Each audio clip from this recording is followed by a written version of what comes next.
it. From the Opepco Studios in Oklahoma City, this is an OSU update with John Helsley.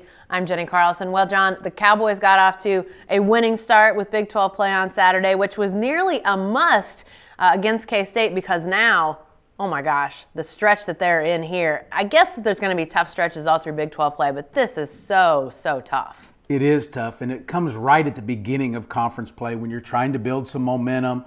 But a 4-game stretch against ranked teams, 3 of those on the road. You're talking about at Iowa State, home against Texas, at Kansas, and then a Bedlam game in Norman. So really a rough stretch here. It's important that they play well. I don't know how many of these games they're going to win, but play well and continue to play well so that when you get beyond the stretch, you know, you haven't been beaten down. Well, what in your mind is going to help them play well? Are there some things that you started to see with this team that you feel like are really hallmarks of good basketball for the Cowboys? Well, I think 2 things are really important. The last 2 times out against Missouri and against Kansas State really didn't play very well in the first half. Came back and played much better in the second half and managed to win.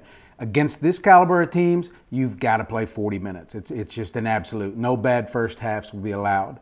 I think that's important. And then it's kind of a familiar tone here, but LeBron Nash has to show up, and he's got to play 40 minutes. Against Missouri, really came out flat. Travis Ford got on him pretty good at the halftime. He had a big second half and really lifted them to the victory. They need him to play 40 minutes. You know, something you've hit on before as we've talked on these videos is the defense that this team can play.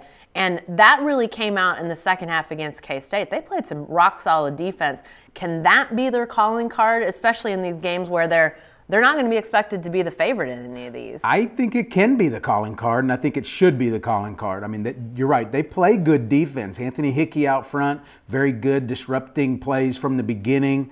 They've got other guys. Michael Cobbins is playing good defense. Phil Forte is among the national leaders in steals. I think that's the way to go. Along with that, though, Jenny, Travis is going to have to trust his depth a little bit because you can't press and play hard defense for 40 minutes with just 5 guys. That's another area that they're trying to develop. It needs to continue. All right. Thanks, John.